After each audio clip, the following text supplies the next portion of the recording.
Hello students, कैसे हैं आप सभी। और आज हम पढ़ने जा रहे हैं क्लास 11th अकाउंटेंसी का चैप्टर सेकंड, जिसका नाम है बेसिक अकाउंटिंग टर्म्स। बच्चों, अकाउंटिंग सीखने से पहले हम हमें अकाउंट की जो बेसिक टर्म्स होती है उसको जानना बहुत जरूरी है। उसी को आज हम अच्छे से समझेंगे। तो बिना किसी देरी के स्टार्ट करते हैं। पहले मैं लिखवाने का काम करूँ तो आप सबसे पहले लिखने का काम करिएगा और समझाऊंगा बाद में। तो जितना भी लिखने का काम है पहले हम वो करते हैं, क्योंकि थ्योरी है, आपको पता ही है पूरी। और समझाने का काम मैं बाद में करूंगा, ठीक है। तो चैप्टर कौन से अपना ये लिख लीजिए, हेडिंग डाल देते हैं चैप्टर सेकंड। और चैप्टर का नाम क्या है? Basic accounting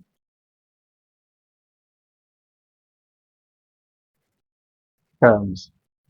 basic accounting terms नाम है चैप्टर का। ठीक है। पहली ट्रांजेक्शन हम समझेंगे बिजनेस ट्रांजेक्शन। बहुत जरूरी है। सबसे पहले बिजनेस ट्रांजेक्शन्स को हम अच्छे से समझेंगे कि बिजनेस ट्रांजेक्शन आखिर होती क्या है।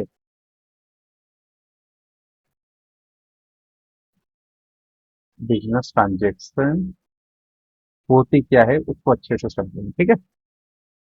तो लिख लेते हैं, उसके बाद में तो मैं समझाऊंगा ही आपको।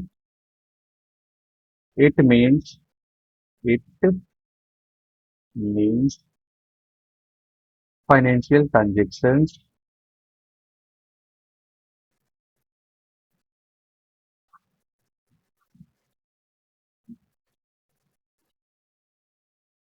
It means financial transaction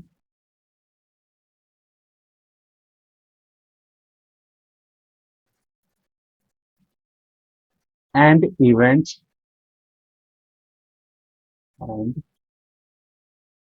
events that initials that initial the accounting processes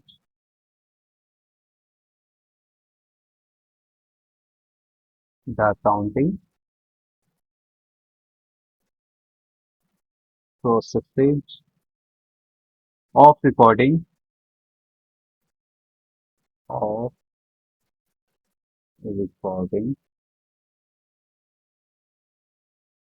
it in the books of accounts it in the books of accounts। उसके बाद of an enterprise of an enterprise. इसमें बोला जा रहा है कि बिजनेस ट्रांजेक्शन का मतलब होता है कि फाइनेंशियल ट्रांजेक्शन, जो बिजनेस से रिलेटेड जितनी भी फाइनेंशियल ट्रांजेक्शन होती है उसकी अकाउंटिंग करना, जिसका प्रोसेस होता है हमारी क्या, रिकॉर्ड, जिसको हम कर सकते हैं अपनी बुक्स ऑफ अकाउंट में। मतलब देखिए, सिंपल सा है। एक एग्जांपल ले रहा हूँ, उसको समझना आप, उसके बाद अच्छे से आपको समझ आ जाएगा। जैसे ये मिस्टर ए है, ठीक है। ये क्या कर रहा है? ये एक बिजनेस चला रहा है। मतलब ये एक बिजनेस चला रहा है। इसका खुद का रेस्टोरेंट है, रेस्टोरेंट मान लो आप, रेस्टोरेंट के लिए, ठीक है। मिस्टर ए क्या कर रहा है? बिजनेस चला रहा है, ठीक हो, ठीक है। ये बिजनेस में क्या कर रहा है? फर्नीचर लगवाता है। फर्नीचर लगवा रहा है, जगह का रेंट दे रहा है ना। और एक सैलरी दे रहे हैं स्टाफ की, ठीक है। उसके अलावा मिस्टर ए है, पर्सनल यूज में क्या करे, अपने लिए एक आईफोन लेता है। एक आईफोन लिया इसने, या फिर एसी खरीदी घर के लिए, अपने यहाँ के लिए नहीं, घर के लिए। बस ये चीज देख लेते हैं। तो बिजनेस ट्रांजेक्शन में क्या ध्यान देना है कि बिजनेस से रिलेटेड ट्रांजेक्शन क्या क्या हो रही है। अब देखो, रिकॉर्ड आप किसको करोगे? अगर आप अकाउंटेंट हो इसके रेस्टोरेंट के, तो आपके आईफोन या एसी की ट्रांजेक्शन को रिकॉर्ड करोगे नहीं। आप क्या करोगे? बिजनेस से रिलेटेड ट्रांजेक्शन रिकॉर्ड करोगे, जैसे कि फर्नीचर की होगी, इसको रिकॉर्ड कर सकते हो आप।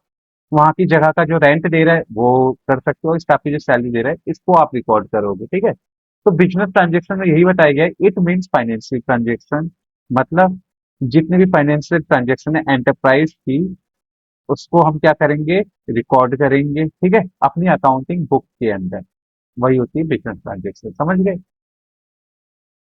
अभी अच्छे से नहीं आया होगा, समझ गया मैं, कोई बात नहीं। अगर आगे होगा तो अच्छी बात है, नहीं आया तो थोड़ा सा समय लग जाएगा आपको इसको समझने में। धीरे धीरे से हम आगे बढ़ेंगे। बस ये जान लो बिजनेस ट्रांजेक्शन क्या होता है, बिजनेस की ट्रांजेक्शन, जो कि एक प्रोसेस जो होता है हमारी अकाउंटिंग का, ठीक है। इतना सिंपल सा मतलब समझ लो आप। अब मैं समझाता हूँ आपको। जो बिजनेस ट्रांजेक्शन है उसको क्लासीफाई किया गया है। क्लासिफाइड समझेंगे कितने टाइप की बिजनेस ट्रांजेक्शन होती है, ठीक है। तो लिख लो आपने एक साथ।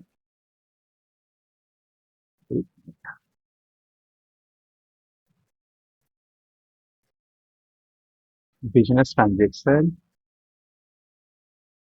Business transaction is classified into, is classified into, first होगा हमारा इंटरनल ट्रांजेक्शन।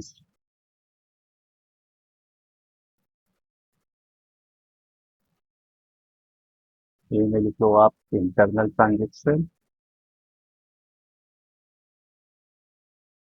इंटरनल ट्रांजेक्शन, ठीक है।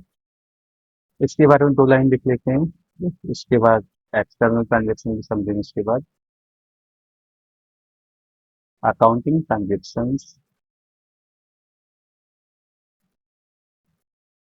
अकाउंटिंग ट्रांजेक्शन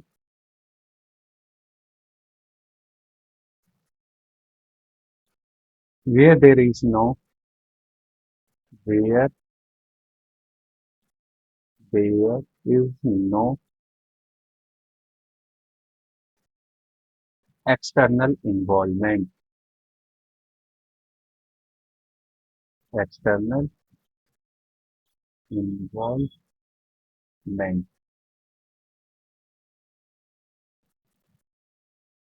एग्जाम्पल आप ले सकते हो, लाइक डेप्रिसिएशन,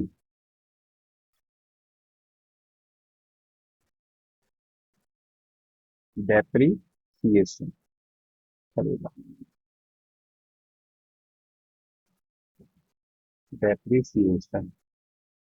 देखो क्लासिफाई पहले में किया गया है इंटरनल ट्रांजेक्शन को, ऐसी ट्रांजेक्शन अकाउंटिंग की जिसमें कोई एक्सटर्नल इन्वॉल्वमेंट नहीं होता है, वो होती है इंटरनल ट्रांजेक्शन। जैसे आपका डेप्रिसिएशन हो गया, इसमें क्या हो रहा है, आपका कोई एक्सटर्नल ट्रांजेक्शन नहीं आ रही है, मतलब आपने एसेट्स, कोई मशीनरी लगवाई, ठीक है, कोई आपका एसेट्स है, उसकी वैल्यू डाउन हो रही है, जैसे मशीन है, मशीन एक एसेट्स होता है, साल 2 साल में उसकी क्या हो रही है, वैल्यू डाउन हो रही है, तो आपके क्या हो रहा है, नुकसान हो रहा है ना, उसकी वैल्यू खत्म हो रही है। अगर आपने कोई मशीन 50,000 रुपए में खरीदी, 2 साल बाद उसकी वैल्यू हो जा रही है 30,000 रुपए, तो 20,000 रुपए आपको क्या हुआ, लॉस हुआ है, और वो कहाँ से हुआ है, आपकी मशीन से हुआ है, एसेट से हुआ है। तो ये क्या है, एक इंटरनल ट्रांजेक्शन है, जिसका एक्सटर्नल ट्रांजेक्शन से कोई लेना देना नहीं है, ठीक है। तो ये क्या है, ये इंटरनल ट्रांजेक्शन है, ठीक है, समझ गए।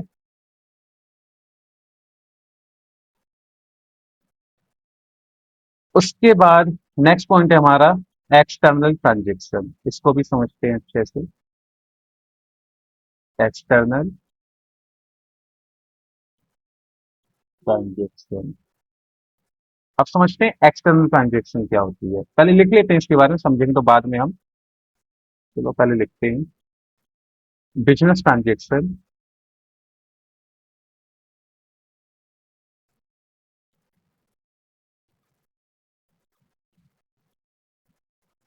Business transaction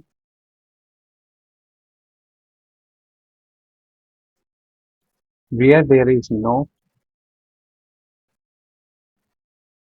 where there is no internal involvement, या फिर आप बोल सकते हो, इन नो को हटा दो आप, इज एक्सटर्नल इन्वॉल्वमेंट, मतलब ऐसे उल्टा पड़ जाएगा इसलिए, इज एक्सटर्नल इन्वॉल्वमेंट।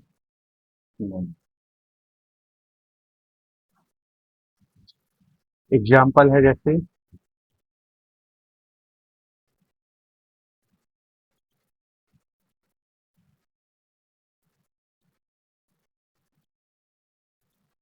एग्जाम्पल है जैसे आपका सैलरी पेड टू एम्प्लॉय,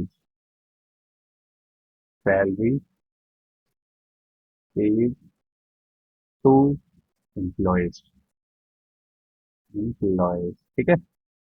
ये क्या है आपकी एक्सटर्नल ट्रांजेक्शन। देखो, आप समझते हैं एक्सटर्नल ट्रांजेक्शन क्या होती है। Exter business transaction where there is no external, sorry no क्यों बोल रहा हूँ बार, sorry, business transaction where there is external involvement, ठीक है। मतलब ऐसी ट्रांजेक्शन जिसमें बाहर की ट्रांजेक्शन इन्वॉल्व होती है, इंटरनल ट्रांजेक्शन नहीं होती है, बाहर की ट्रांजेक्शन इन्वॉल्व होती है। जैसे हमारे पास एम्प्लॉयज काम कर रहे हैं, ठीक है, उनकी सैलरी पे की गई है, मंथली सैलरी दी गई है, वो क्या है, वो होगी एक्सटर्नल ट्रांजेक्शन। और जो डेप्रिसिएशन था वो इंटरनल ट्रांजेक्शन था, ठीक है। अब उसके बाद दो और ट्रांजेक्शन में लिखवाऊंगा आपको, एक होता है कैश ट्रांजेक्शन और क्रेडिट ट्रांजेक्शन, ये समझेंगे क्या होता है, ठीक है। तो सी पॉइंट पे लिख लो आप, कैश ट्रांजेक्शन, कैश ट्रांजेक्शन, ठीक है।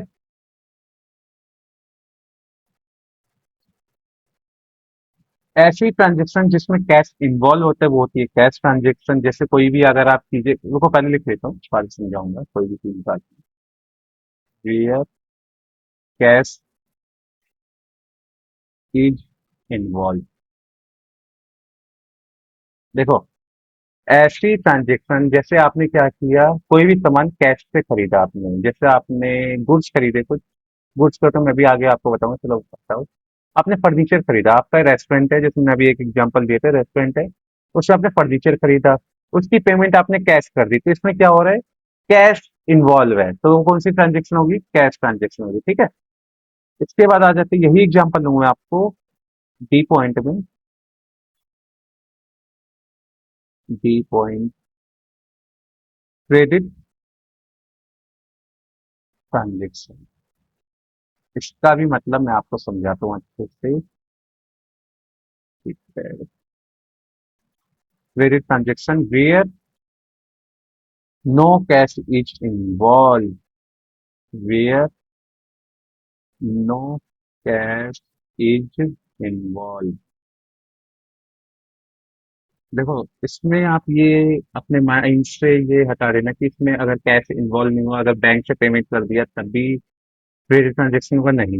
देखो, आपने क्या किया, फर्नीचर खरीदा 10,000 रुपए का, ठीक है। पहले एग्जांपल में क्या था, आपने पे किया था कैश, तो वो कैश ट्रांजेक्शन थी। अब क्रेडिट ट्रांजेक्शन में क्या है कि आपने पेमेंट अभी नहीं की, आपने बोला कि भाई मैं ये जो 10,000 रुपए है इसकी पेमेंट करूंगा मैं आपका सम टाइम, मतलब जैसे एक हफ्ते या 2 हफ्ते बाद में इसकी पेमेंट कर दूंगा। तो वो एक दो हफ्ते के लिए वो आप पे क्या हो गया, एक लाइबिलिटी बढ़ गई, जिसको हम बोलेंगे क्रेडिट। वो पर्सन आपके लिए क्या कहलाएगा, क्रेडिटर कहलाएगा। और जो ट्रांजेक्शन आपने उधार की है तो वो कौन सी होगी, क्रेडिट ट्रांजेक्शन होगी, ठीक है। ऐसी ट्रांजेक्शन जिसमें कैश का इन्वॉल्व नहीं होता है वो होती है क्रेडिट ट्रांजेक्शन, ठीक है। तो यही थे हमारे बिजनेस ट्रांजेक्शन के कुछ, क्लासिफाइड भी बोल सकते हैं इसको हम ना, बिजनेस ट्रांजेक्शन को क्लासिफाई किया गया है 4 पार्ट में, ठीक है। इंटरनल ट्रांजेक्शन, एक्सटर्नल ट्रांजेक्शन और कैश ट्रांजेक्शन और credit transaction.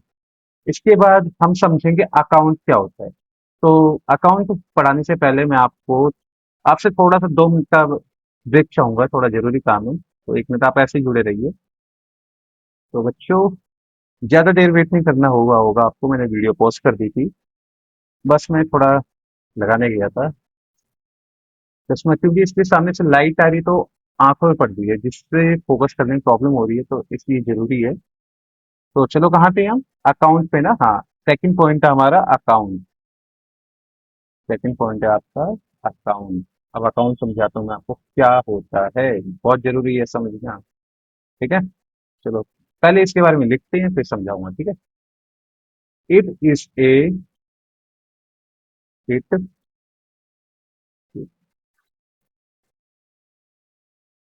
It is a record of transaction, record of transaction under a particular head, under से, देखो इधर थोड़ा सा नीचे लाना, अंडर से पार्टिकुलर हेड, ठीक है। ऐसी ट्रांजेक्शन्स, मतलब जैसे इससे एग्जांपल मैं ले लेता हूँ अच्छे से, देखो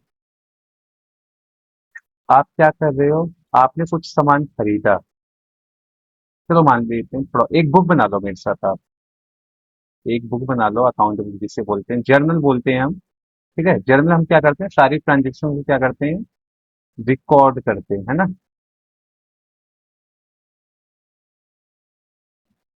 सारी ट्रांजेक्शन को क्या करते हैं, हम रिकॉर्ड करते हैं। चलो मान लो आपने पहली ट्रांजेक्शन जो आपकी हुई थी, आपने उसको परचेज किया था, कोई भी सामान, गुड्स परचेज किए, है ना। दूसरे में आपने सेल कर दिया, तीसरी में आपने फिर से परचेज किया, चौथी में भी परचेज किया, 10 ट्रांजेक्शन हुआ मुश्किल से बस। और पांचवी में आपने सेल किया, सिक्स में भी आपने क्या किया, सेल किया, सेवन्थ में आपने परचेज किया, एट में सेल किया, नाइन्थ में परचेज किया और टेंथ में परचेज किया। अब देखो, इनकी डेट भी अलग अलग है, वो तो अलग से होता है ट्रांजेक्शन में, वैसे सिंपल आपको एग्जांपल दे रहा हूँ।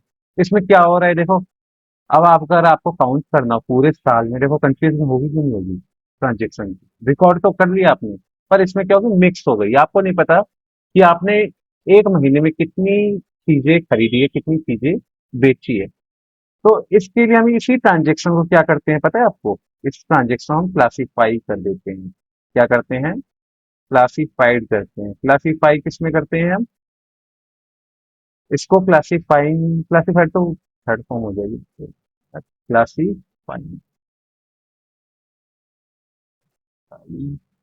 वाई एन जी, क्लासीफाइंग कर देते हैं इसको, ठीक है। क्लासीफाइंग किस में करते हैं इसको हम, एक अकाउंट बनता है हमारा, वो हम आगे पढ़ेंगे, इसका एक चैप्टर है पूरा, लेजर नाम का।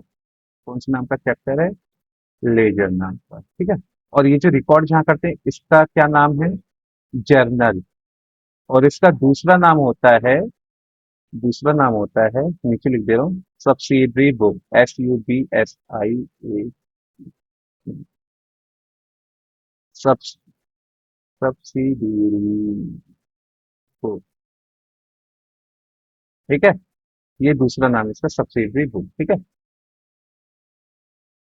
अब देखो, रिकॉर्ड जहाँ करते हैं उसको हम जर्नल बोल सकते हैं, या ना तो उसको दूसरा नाम है सब्सिडरी बुक, और जहाँ क्लासीफाई करते हैं इसका नाम है लेजर, ठीक है। जितनी भी ट्रांजेक्शन है, जैसे हमने परचेज किया, सेल किया, तो इसका एक वो बनता है, फॉर्मेट बनता है, जिसको हम, पहला फॉर्मेट होता है हमारा डेट का, पहला फॉर्मेट होता है डेट, दूसरा होता है पार्टिकुलर, ठीक है, ये ध्यान रखना। फिर अमाउंट, अमाउंट, ठीक है, ये एक साइड हो गया आपका, थोड़ा यहाँ तक बना लो, जगह खाली है उससे यूज कर लेंगे। फिर से एक और फॉर्मेट आ जाएगा, डेट, कॉलम मतलब सॉरी, पार्टिकुलर और अमाउंट। इसको भी आप क्या करोगे, यहाँ से इसको लाके यहाँ से तो बंद कर दो, और इसको यहाँ से बंद कर,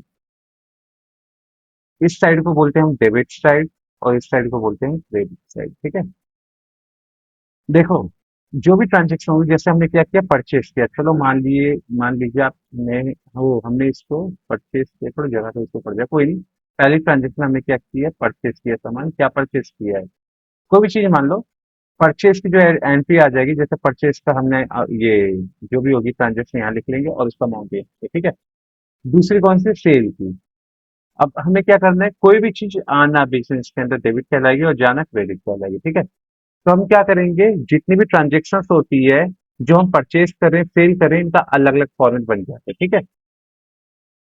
ये जो क्लासीफाइंग लेजर लिखा है, ये नहीं लिखना होगा, इसकी जगह हम नाम दे देंगे यहाँ पे परचेज बुक, ठीक है, इसको एक नाम दे दिया जाता है, परचेज बुक, या परचेज अकाउंट भी बोल सकते हैं इसको हम, ठीक है। मैंने परचेज लिख लिया, बुक हटा दो, अकाउंट लिख लो, क्यों, ऑलमोस्ट आपके बुक में अकाउंट ही लिखा है। परचेज बुक भी बोल सकते हैं इसको, अकाउंट भी बोल सकते हैं, ठीक है। उसके बाद एक और फॉर्मेट हम बना लेते हैं सेल का, सेम ऐसे ही।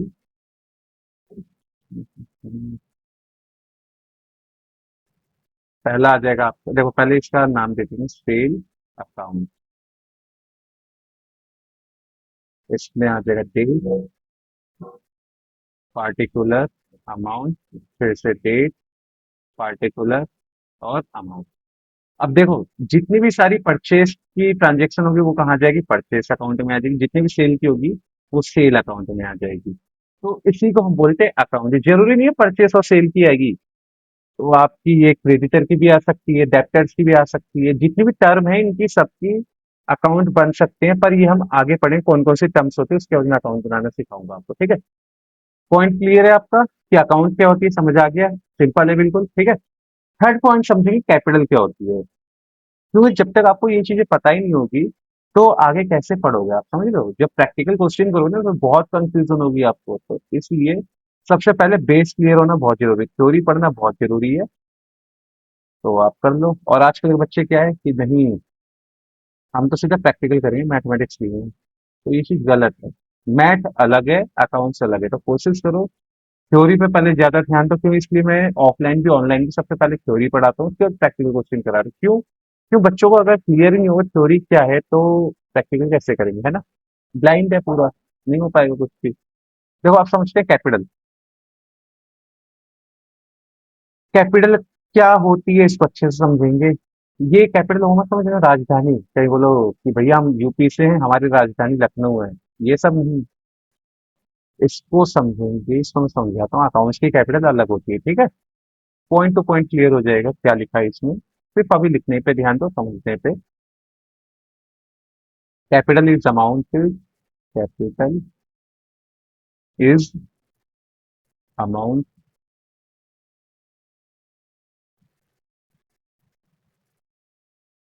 Invested in an enterprise, invested in an enterprise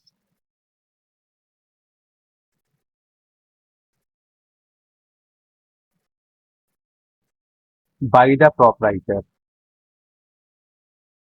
bye the proprietor,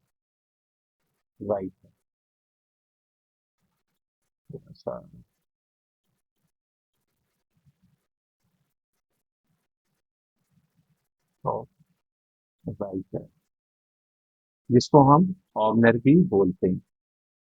अभी सिर्फ लिखने पे ध्यान दो, ठीक है। दूसरा पॉइंट रहेगा हमारा,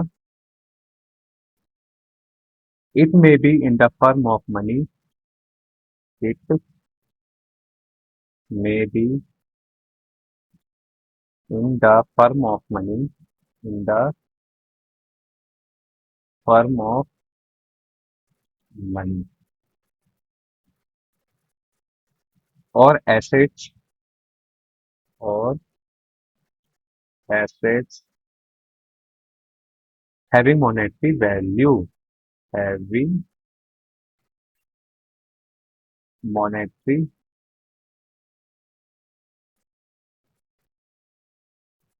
वैल्यू।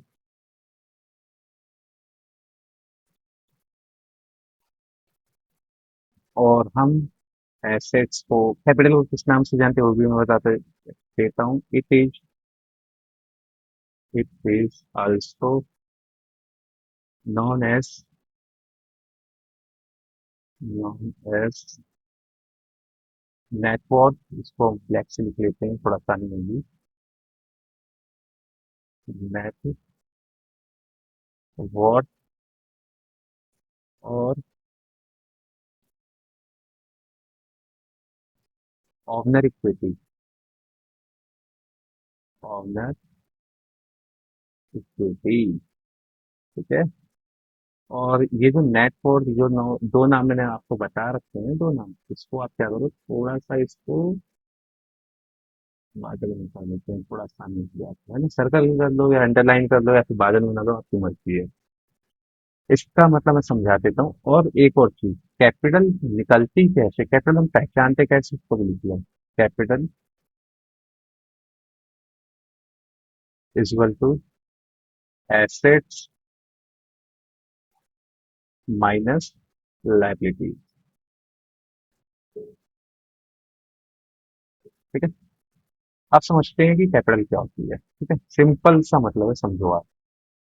एक पर्सन है जिसको हम बोल सकते हैं मिस्टर ए, ही नाम देंगे इस काम, क्यों किसी और नाम नहीं दूंगा मैं, तो किसी वैसे पर्सन का नाम देंगे, अलग से नाम देते हैं। मिस्टर ए है, ये बिजनेस चलाते हैं, ये क्या करते हैं, बिजनेस है इनका खुद का, है ना, इनका खुद का बिजनेस है, बिजनेस है इनका। ठीक है, और ये क्या कहलाएंगे फिर, ये कहलाएंगे ओनर। अगर ये बिजनेस का मालिक है ना, ये क्या कहलाएंगे, ओनर कहलाएंगे, या फिर प्रोपराइटर भी कहला सकते हैं, कुछ भी बोल सकते हो उनको, आप ओनर बोल लो वहां के, या फिर प्रोपराइटर बोल दो। ठीक है, ये क्या कर रहे हैं, ये जब बिजनेस स्टार्ट करने जा रहे हैं ना, करते हैं तो करने जा रहे हैं, सॉरी, ये बिजनेस अपने स्टार्ट करने जा रहे हैं, तो ये पर्सन हो गए ओनर, प्रोपराइटर कहलाएंगे। ये जब बिजनेस स्टार्ट करने गए तो इन्होंने अपने घर से क्या क्या लेके गए, ये ध्यान रखना, अपने घर से ये क्या क्या लेके गए ये देखते हैं।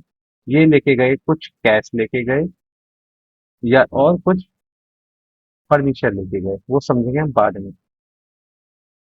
बाद में नहीं, बता इसके बाद कुछ फर्नीचर लेके गए। तो देखते हैं, ये जब बिजनेस से स्टार्ट कर रहे थे ना, तो इन्होंने लगाए करीब, इन्होंने इन्वेस्ट किया, लगाए क्या, इन्वेस्ट बोल सकते हैं हम इंग्लिश में, इन्वेस्ट किया कैश, कितने रुपए, 1 लाख रुपए कैश लगाएंगे। ठीक है, और फर्नीचर भी मैंने बताया कि कुछ फर्नीचर भी लेके गए ये, तो इन्होंने फर्नीचर लगाए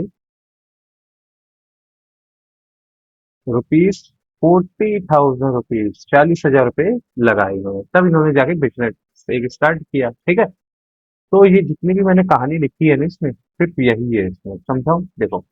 capital is amount invested bye an enterprise bye the proprietor या ओनर।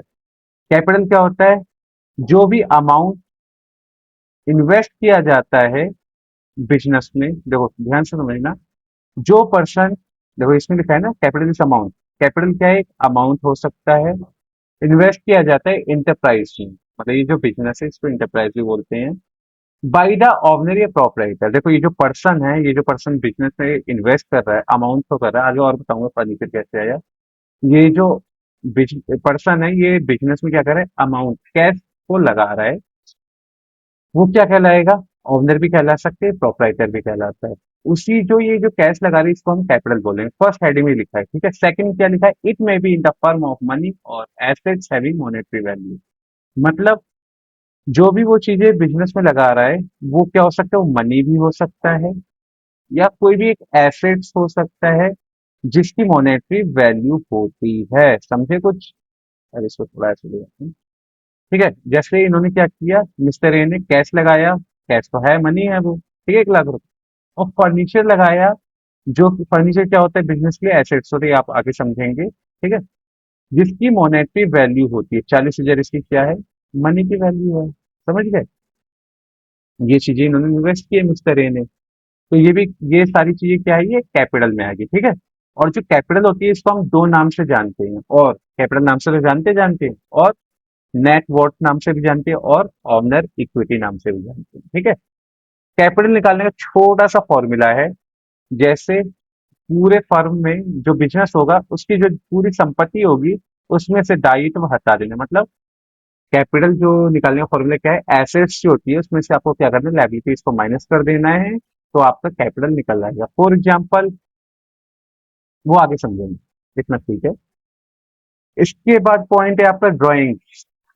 अब चित्र मत बनाने लग जाना, कहीं बोलो कि सर आप भी बना रहे हो हम भी बनाते हैं, ड्राइंग्स हो गई, नहीं, बिल्कुल नहीं, गलत है वो, फेल हो जाओगे ना तो गाली मेरे को बकोगे आगे, बल्कि 4th पॉइंट पे आ जाओ, आप लिख लो, आप ड्राइंग, क्या लिखोगे, ड्राइंग्स।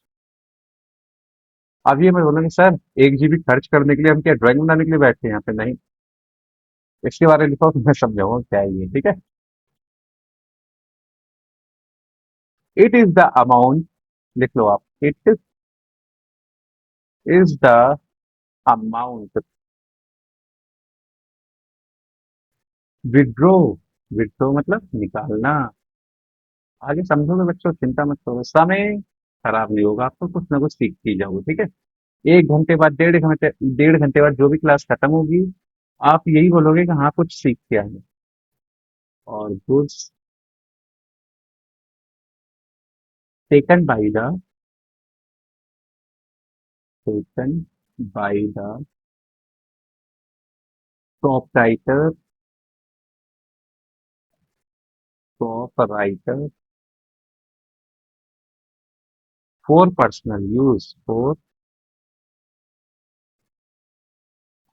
Personal use. इसका भी मैं बताऊंगा आपको, इससे पहले आप लिखने का काम करो, मैंने बोला ना आपको, धक्का मुक्की नहीं करने का, सिर्फ अभी लिखने का, ठीक है। It reduce, it reduces the capital of owner, the capital of owner. Sir ये क्या अंग्रेजी लिख पा रहे हो आप, इसमें तो ड्राइंग लिखा है, यही तो बात है। लिखा कुछ और होता है, करना कुछ और होता है, समझना कुछ और होता है।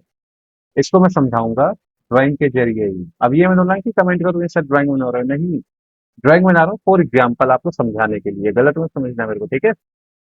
चलो बनाए, हाँ चलो बनाते हैं, फिर से बना लो। कौन? मिस्टर ए, जो कि कौन है, ओनर है।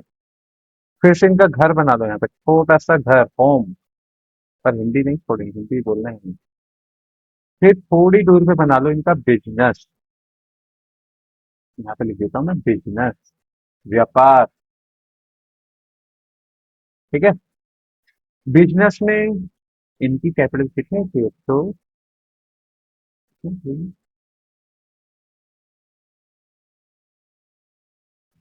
चलो, पहले वाले एग्जांपल में कितनी कैपिटल थी, कहाँ गए कहाँ गए, हो गए क्या, ये रहे, 1,40,000 रुपये थी, है ना। तो कुल कैपिटल इनकी लिख लो आप, 1,40,000, 1,40,000 रुपये, सिर्फ अभी लिखने का काम करो, ठीक है। ये क्या है, ये है कैपिटल, जो कि बिजनेस पे है, ठीक है, जो कि बिजनेस में है, कैपिटल जो कि लगाई गई है मिस्टर ए के द्वारा, ठीक है। फिर मिस्टर ए को क्या था बताऊं, एक दिक्कत थी, इनको जाना था ट्रिप पे घूमने, घूमने जाना था ट्रिप पे। तो ये क्या करते हैं, जो 1,40,000 रुपये जो, चलो घूमने भी नहीं जाना है, चलो घूमने का ले लेते हैं, बाद में समझेंगे ड्राइंग के अच्छे से। इनको 20,000 रुपये की नीड पड़ गई, मतलब 20,000 रुपये की जरूरत पड़ गई, पर्सनल यूज जिसे बोलते हैं। इनको कहीं जाना था, 20,000 रुपये इनको जरूरत पड़ गई, तो इन्होंने क्या किया, विड्रॉल कर लिया, यही 20,000 रुपये अपने बिजनेस से निकाल लिए। 20,000 रुपये कम पड़ रहे थे किसी भी काम में, इन्होंने क्या किया, अपने पर्सनल खर्चे के लिए 20,000 रुपये निकाल लिए बिजनेस से। तो हम क्या करेंगे, पहले इसको हम क्या बोलेंगे, 20,000 रुपये को, इस 20,000 रुपये को हम बोलेंगे ड्राइंग्स, क्या बोलेंगे, ड्राइंग बोलेंगे इसी को। जो भी अमाउंट ऑर्डनर के द्वारा निकाला जाता है, उसी अमाउंट को आप बोलते हैं, उसी ट्रांजेक्शन में बोलते हैं ड्राइंग, ठीक है। अब हम क्या करेंगे, 20,000 रुपये को कैपिटल में से माइनस कर देंगे, क्योंकि ये ड्राइंग हो गई है, ठीक है, इसको ड्राइंग लिख लिया यहाँ पे। कई बच्चे सोच रहे हो कॉमर्स क्या गलत ले लिया हमने, कि क्या क्या पढ़ने को पड़ रहा है, ये कैपिटल, राजधानी के नाम, कैप, ड्राइंग, चित्र बनाना। नहीं, ऐसा नहीं है। कितना बचा, 1,20,000 रुपये बचे। ये क्या हुई, ये न्यू कैपिटल हो गई है, ये क्या होगी, न्यू कैपिटल होगी, ठीक है। सिंपल सा मतलब था। अब देखो अंग्रेजी पे ध्यान से जो लिखा है, it is the amount, drawings में जो लिखा है वही देखना, it is the amount withdraw or goods taken by the proprietor for personal use. मतलब जो बिजनेस का ओनर है, अगर उसको जरूरत पड़ जाती है, वो बिजनेस से अपना जो अमाउंट इन्वेस्ट किया है उसको भी निकाल सकता है, अपने प्रॉफिट का पैसा, वो तो आगे पड़ोगा। जो अगर उसको पर्सनल यूज के लिए कुछ अमाउंट की जरूरत पड़ जाती है, वो उसको विड्रॉल कर सकता है, या फिर कुछ गुड्स होंगे जिनको वो सेल करके प्रॉफिट कमा सकता है, उसको भी निकाल सकता है, अगर पर्सनल यूज के लिए, ठीक है। उसी ट्रांजेक्शन को हम क्या बोलेंगे, ड्राइंग्स बोलेंगे, जितना अभी तक मैंने ये कहानी बताई है आपको। उसके बाद इट रिड्यूस, जो ड्राइंग्स होती है वो रिड्यूस करती है किसको, कैपिटल की, कैपिटल, ऑनर की कैपिटल को क्या करती है, रिड्यूस करती है। जैसे कि आपने देखा, पहले कैपिटल कितनी थी, 1,40,000 रुपए थे। 20,000 रुपए अगर पर्सनल यूज के लिए ओनर ने उसमें से विड्रॉल कर लिए, अमाउंट भी कर सकते हैं या फिर कोई गुड्स भी कर सकते हैं। तो न्यू कैपिटल कितनी आ गई हमारी, 1,20,000 रुपए। ठीक है, इतना समझिए, क्लियर है? कोई प्रॉब्लम है तो कमेंट करके बताना आप, ठीक है। इसके बाद मैं आपको समझाऊंगा लाइबिलिटीज। सर ये अंग्रेजी क्या क्या आ रही है, कभी एसेट्स ला दे रहे हो आप, एसेट्स तो नहीं आया अभी, कभी आप क्या ला दे रहे हो, कैपिटल, राजधानी के नाम, कभी ड्राइंग्स, अभी लाइबिलिटीज क्या है। लाइबिलिटी मतलब होता है बच्चों दायित्व। मतलब अगर आपने किसी दोस्त से अगर 1,000 रुपए लिए, आपने कुछ जरूरत पड़ गई आपको, तो क्या हो गया, वो जो दोस्त है उसको तो देना पड़ेगा पैसा ना, कर्जा बढ़ गया ना, कर्जे को ही हम लायबिलिटी बोलते हैं, ठीक है। इसके बारे में अच्छे से समझाऊंगा आपको। कुछ मत करो, सिर्फ कॉपी पेन पे ध्यान दो और जो पढ़ा हुआ उस पर ध्यान दो। फिफ्थ पॉइंट क्या है हमारा, लायबिलिटी। लायबिलिटीज, और जो हिंदी मीडियम में जो बच्चे हैं वो लिख लेना दायित्व, ठीक है। चलो समझते हैं। पहला point, liability main, liability, liabilities main amount of the, amount of the payable, payable by the business, by the business. Second point लिख लो, liability towards, liabilities towards owner is termed as, is termed as ex internal liabilities, sorry, not external, which are called internal liabilities, internal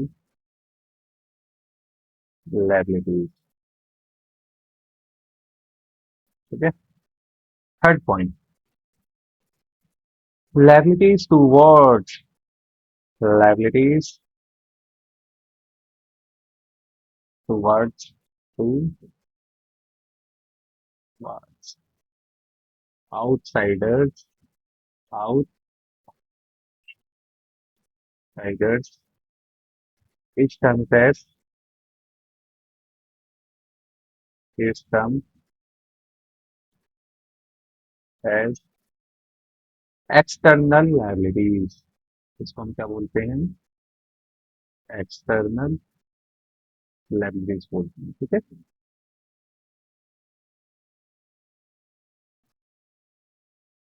external liabilities.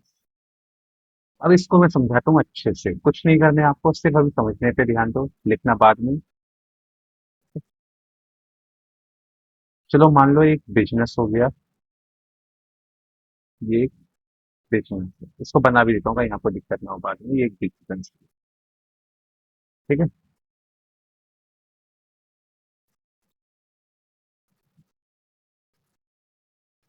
Business को कुछ पैसे की जरूरत पड़ेगी अगर, तो business क्या करेगा करेगा, बैंक के पास जा सकता है ना। लोन तो वहीं से लेते हैं ना, तो कुछ पैसे की जरूरत पड़ेगी बिजनेस को, तो बिजनेस क्या करेगा, कुछ पैसे की जरूरत पड़ेगी तो पहले तो वैसे, और मैं समझा रहा हूँ फिर अभी लिखने के लिए, लिख लो यहाँ पे, लोन रुपीज 1,50,000,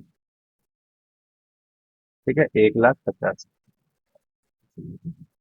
प्रॉब्लम ना हो आपको बाद में, 1,50,000 रुपये। दूसरा क्या कर सकता है बिजनेस, लोन ले सकता है किससे, ओनर से भी ले सकता है, बैंक से तो ले ही सकता है, साथ साथ ओनर से भी ले सकता है। जैसे अगर उसको जरूरत थी 1,00,000 रुपए कैश की, जरूरत थी, 1,50,000 रुपए चाहिए था, 1,00,000 रुपए कैश की जरूरत थी, और 50,000 रुपए फर्नीचर की जरूरत थी, तो ओनर ला के दे देगा, है ना। तो क्या हुआ, देखो इस केस में पूरा अच्छे से समझेंगे इसे। बिजनेस है, बिजनेस को 1.5 लाख रुपए की जरूरत थी। वो खर्चा करता है कहाँ, 1 लाख रुपए कैश में करता, 50,000 रुपये फर्नीचर में करता। तो वो क्या किया, ओनर के पास गया, पहले बोला कि मालिक मालिक मुझे जरूरत है 1.5 लाख रुपए की, आप एक काम करो, या फिर आप मेरे को सामान प्रोवाइड कर दो, या फिर आप मेरे को पैसे दे दो, मैं जाकर खरीद लूंगा। बिजनेस में खरीदेगा, वहां के जो लोग होंगे वो खरीदेंगे जिसके लिए रखा होगा। अगर मालिक जो है, जो ओनर है, 1 लाख रुपए कैश जो भी नीड होती है बिजनेस को, जो भी अमाउंट की वो प्रोवाइड कर देता है, तो वो क्या कहलाएगी, है तो बिजनेस पे कैपिटल नहीं कहलाएगी, वो लाइबिलिटीज कहलाएगी। कैपिटल भी कहीं ना कहीं फर्म के लिए लाइबिलिटीज होती है। कौन सी होती है वो लाइबिलिटी, इंटरनल लाइबिलिटी होती है। कौन सी लाइबिलिटी होती है, इंटरनल लाइबिलिटी, समझे।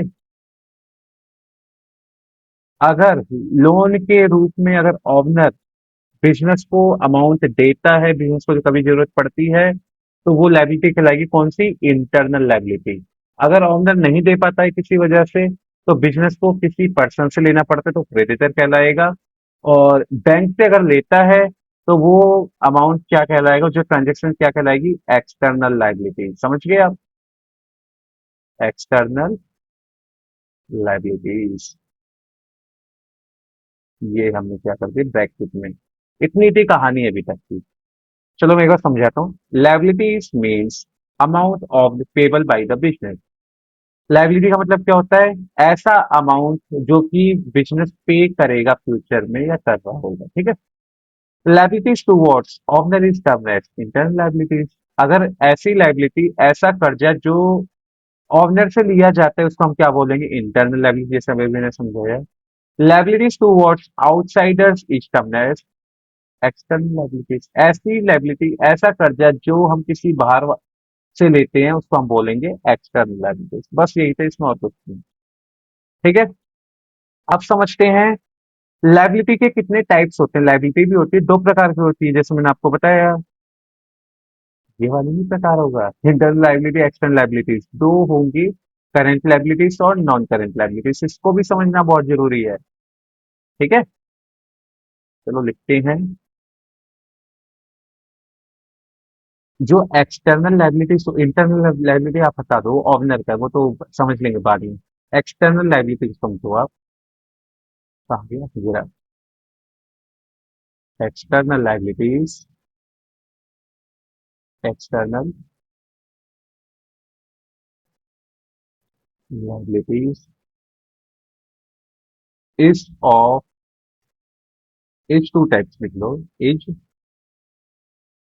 Two types.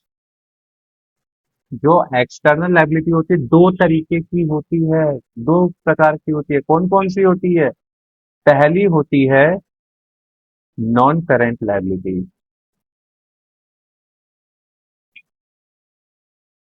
Non current liabilities, ठीक है। दूसरी होती है, दो तीन लाइन छोड़ के लिख लेना, दो लाइन भी छोड़ दो तो बहुत है। दूसरी होती है करंट लाइबिलिटीज। अब इसको भी समझाता हूँ मैं आपको अच्छे से, जरूरी है, अगर आप मेरे से पढ़ रहे हो तो मेरा काम है अच्छे से समझाना, पॉइंट टू पॉइंट सारी चीजें क्लियर करना। नॉन करेंट लाइबिलिटीज लिख लेते हैं, थ्योरम समझाता हूँ। Liabilities payable, liabilities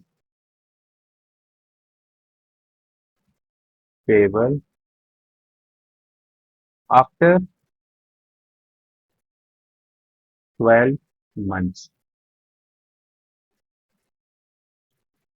internal liabilities, liabilities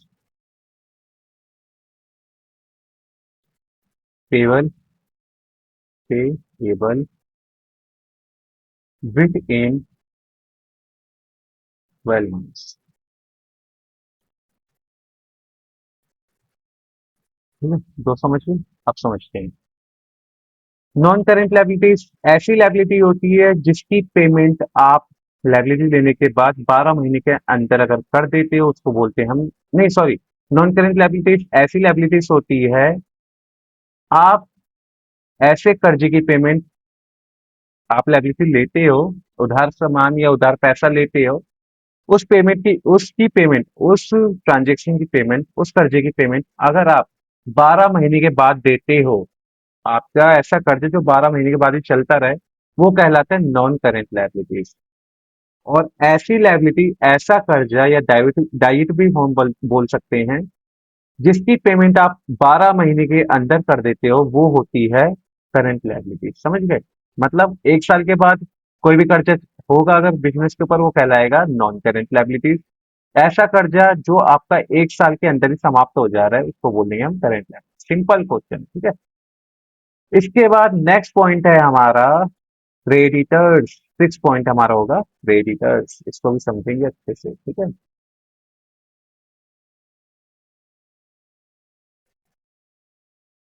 तो देख लेते हैं कितने पॉइंट है, इसमें थोड़ा पानी होगी।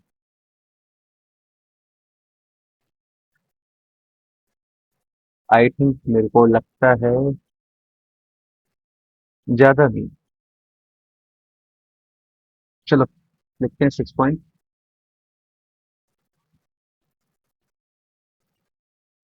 6 पॉइंट होगा हमारा क्रेडिटर्स, ठीक है।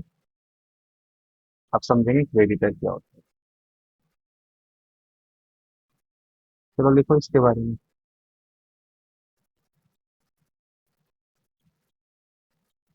Creditors are persons, creditors are persons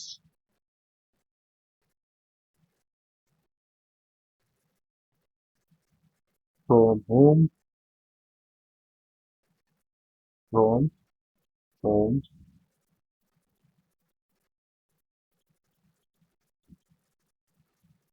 business purchase, business purchase of goods, of goods on credit,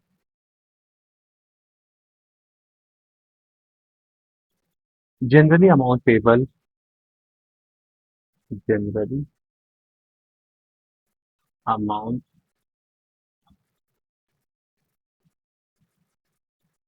payable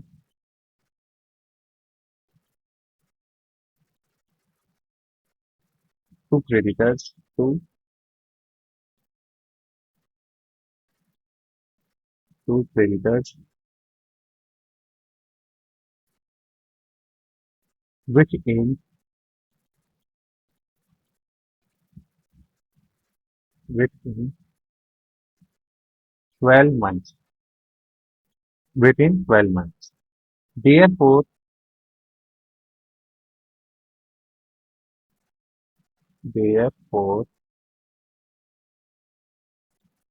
it is treated as it is treated as current liability,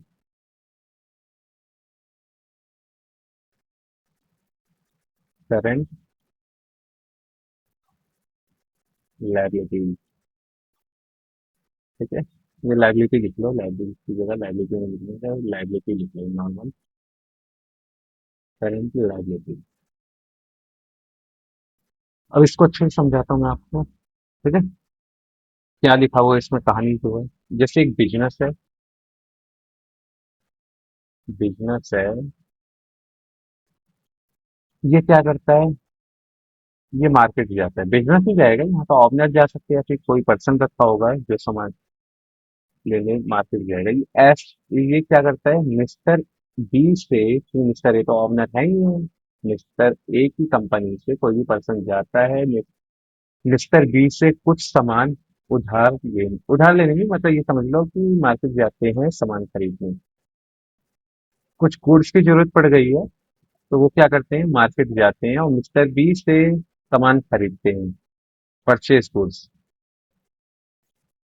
वो जो सामान खरीदते हैं ना, परचेज गुड्स, कितने रुपए का है पता है वो आपको?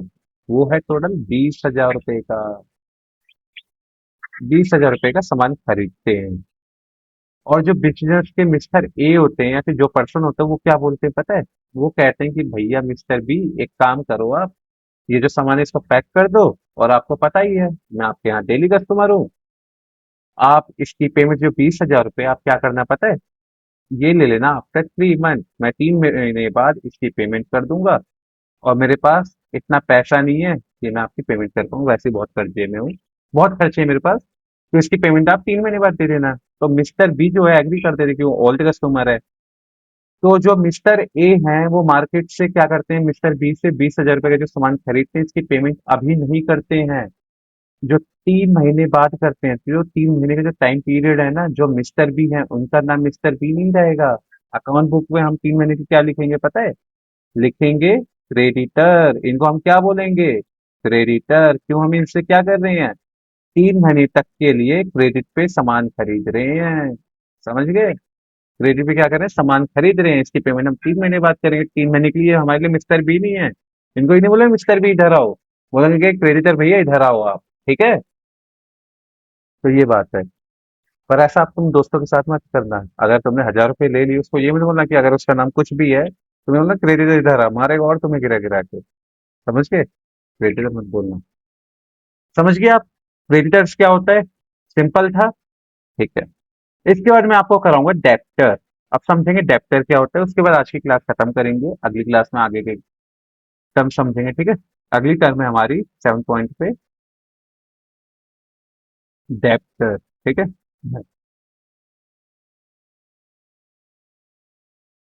लिख लो मेरे साथ आप, debtor, debtor, debtor, DEBTOR, debtor, debtor, debtor ऐसे बोलते हैं इसको, क्यों बीच में साइलेंट रहते हैं, ठीक है। लिख लो आप फिर point, debtor is a person, debtor is a person from whom, from whom money is, money is receivable,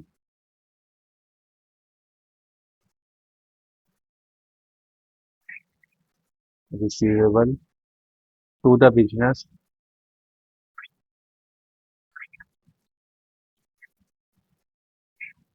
to the business on account of, on account of credit sale, credit sale. Generally debtor, generally debtor are receivable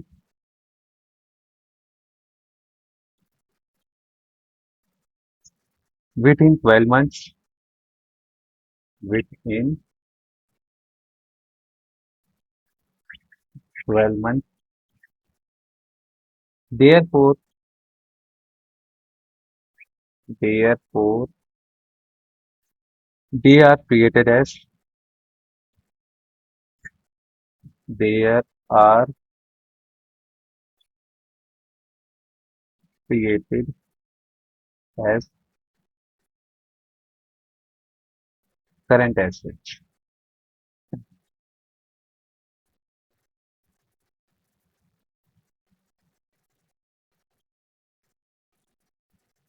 current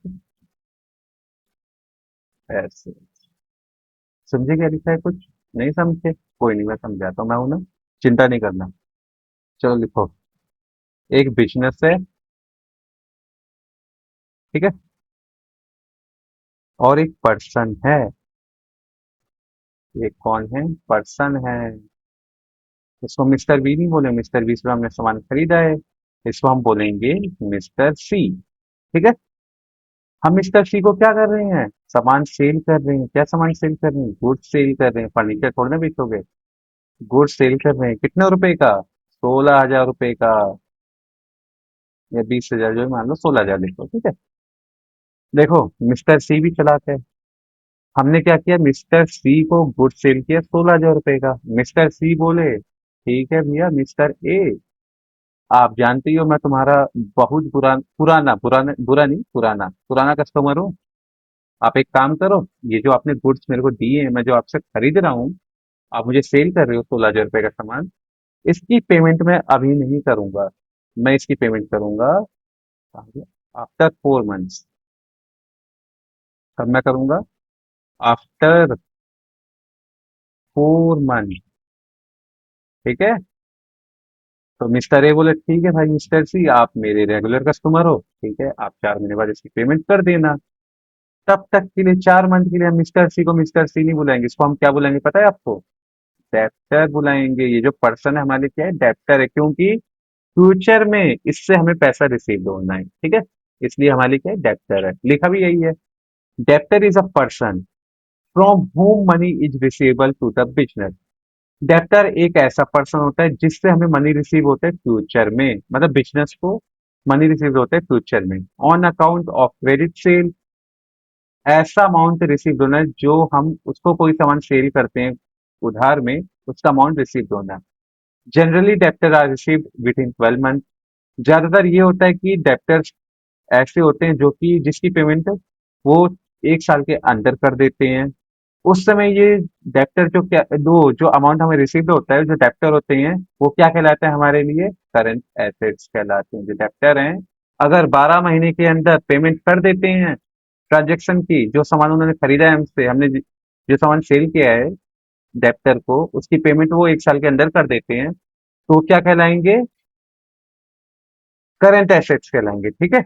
अगर 1 साल के बाद कराते हैं payment, तो वो क्या क्या कराएंगे, वो क्या कहलाएंगे, नॉन करंट एसेट्स। थोड़ा बहुत असर हो रहा है, कोई बात नहीं।